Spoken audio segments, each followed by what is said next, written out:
bits and all into it, give you a fairly entertaining time, I think. And if I do that, and you have a fairly good time and go away with a few ideas, will you do something for me? All right? We put a lot of time and resources into getting the workbook right. We won't cover 10% of it tonight in detail. If I do my bit, will you do your bit, take it home, and go over it a few times in the next month or so? Can you give it pride of place on the top of your paper stack?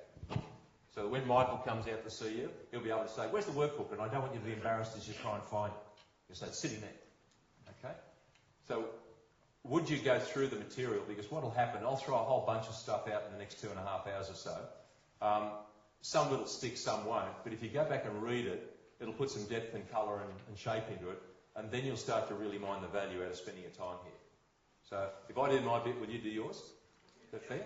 Great. All right. Well, I'll now go to work. Can I take my jacket off?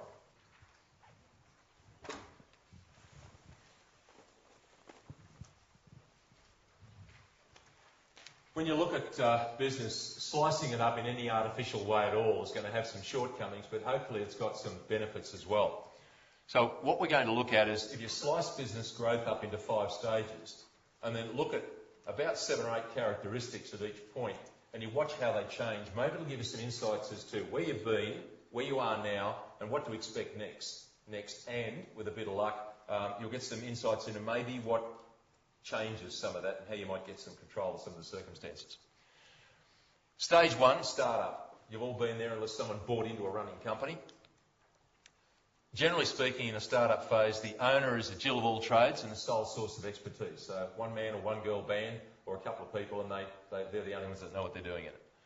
The products are generally won in a niche market. So you found a little niche market that'll buy stuff off you and they won't buy it off Bunnings or Harvey Norman's or some major operation. They're prepared to pay you a little extra to get this thing because it's special. The process that you use is usually small scale with a high cost of production.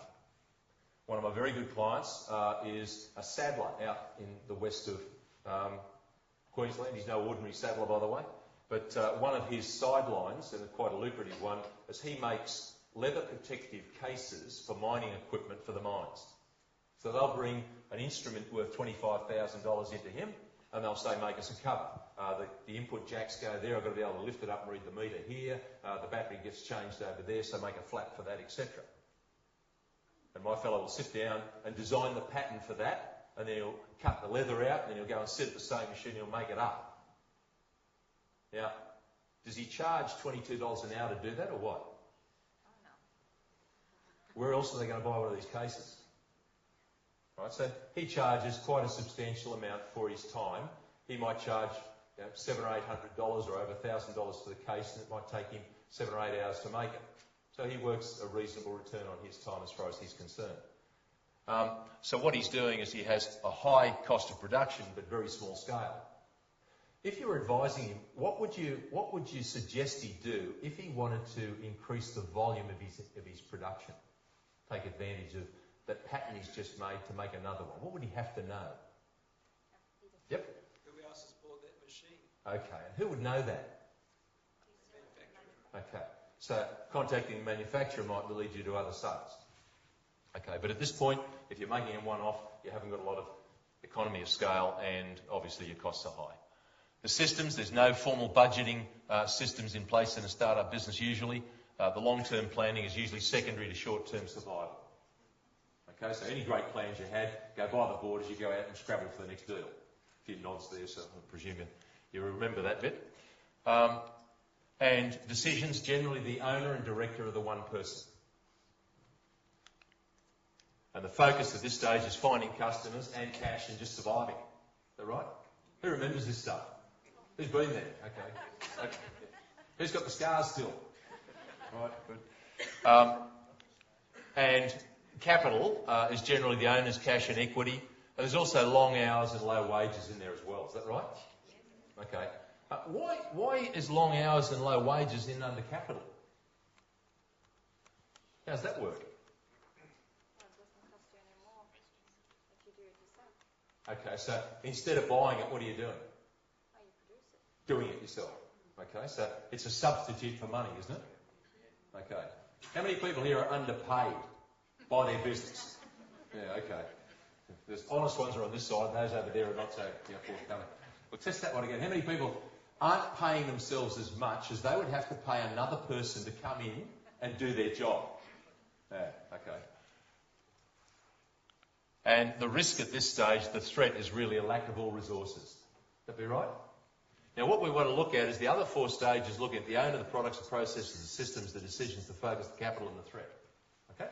So let's see how things change as it goes on. Once the business gets to survival level, the owner does definitely require some management skills, and they have to share knowledge or they limit their growth. Now the biggest challenge with some businesses, little niche businesses, is the owner won't share information with staff. Why? Okay. Ego, no one can do it as well as they can, or perhaps a factual appraisal, very, very skilled labour set, and no one they can find that way. What's the answer to that, by the way? Training, yeah. So we'll come back to that one in a minute. There is another reason that a lot of times this applies. What would it be? Why would someone not share their knowledge with someone else? Yeah, they could pick up and be competition tomorrow. And at this stage, there's nothing real special about the business except possibly the skill set of the owner and their knowledge. There's no, put it this way, if you wanted to start going into competition with Holden cars, what would your challenge be? What would you be missing to start with? A backyard big enough to put the factory in, is that right? So that sort of thing. So they're not worried about you starting up in competition because of the huge capital cost of doing that. But at a start-up business, there's a very low capital cost, and someone getting your idea or your special, your unique selling proposition and reverse engineering it could actually become your competition. So it's a factor that limits growth. Production. Generally, the products are progressively improved. Kaizen is just a term that means a progressive movement towards the good, literal translation. Kaizen is essentially the reason that... who's old enough to remember the Toyota Tiara? Anyone? Yeah, they were made out of jam tins. They weighed about 600 kilos and they were a pretty ordinary sort of car. But over 40 years, that car progressively became the what? And then? Nowadays, it's the Lexus. Okay. So here's one of the best engineered cars in the world. Did it get that way in one step? Right, so it got that way through a whole series of steps through just progressively improving the thing you've got. And at this stage, generally, you've got enough now to go, I could do that a bit better, I could improve this here. But there's also something else that people wake up to at this point. They wake up to the fact that their clients will actually pay for service. Because we see a lot of situations where people at the survival level never quite make, or I don't know whether they're halfway between the sort of start-up and survival, they never quite get the fact that their clients are actually willing to support them and pay more money for special service. They don't worry so much about the price. Who's become aware of that sort of thing? Okay. We did a survey a while ago for one of our clients in Katoomba. He's in computers. And we did a market survey for him. And one of his clients said, tell him he's not charging enough. He's trying to compete with Harvey Norman and Officeworks. We know he can't do the volume. And his service is brilliant. He's not charging enough. Now, that was a business client. Why would they make the point? Yeah, they want him to stay in business. And by the way, he was marginal at the time. 1.2 turnover and $12,000 loss that year. Not real intelligent. So, in that, financially anyway. Technically, a genius. Financially, not so good. So, recognising at this point that people actually want a combination of product and service, and then pitching your point in the marketplace where people will pay that. How many people here still suspect they undervalue themselves in terms of their price point in the market? Okay, good, thank you. It's a good realisation to have. The next question is, what are you going to do about that? One of our clients recently, 18 months ago, February last year, we started working with them. They're in the mechanical trades, and that's famous for undervaluing themselves. Their business is based in the unemployment capital of New South Wales, and their labour rate when we first started in February was $60 an hour. Now, that's not that much. But the first thing we did was work out their cost of labour and then a 40% GP on that. Should have been $72.50, and they grudgingly put it up to $70 an hour and waited for the complaints. How many complaints did they get? None. Right? In fact, the only comment they got was when they warned the trade they were putting their rates up because they do a lot of trade work. One of the trade guys said, oh, thank God, I can now put my rates up. Then my client realised they were the ones holding the price down in the area. Now, since then, they've got to $77 an hour, $84 an hour, and now $92 an hour. They're the busiest workshop in the area. Now, that business was the easiest business in the world to coach because they did everything perfectly. They just forgot to make any money. And all we did was tweak the profit side, and it went well. And it's done very, very well. And they're now working just the same as they did before, although a little more relaxedly by the looks of it. They're making a lot more money, and they're still putting out an excellent product.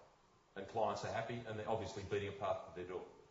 So one of the things I'd ask you to do, honestly, when you get back, is just have a good look at your costs, look at your competition. If you're better than the competition, for God's sake, put your price up. By the way, the nice thing about putting your price up is whatever you add to your price is pure profit, isn't it? Whereas if you try and make that same money by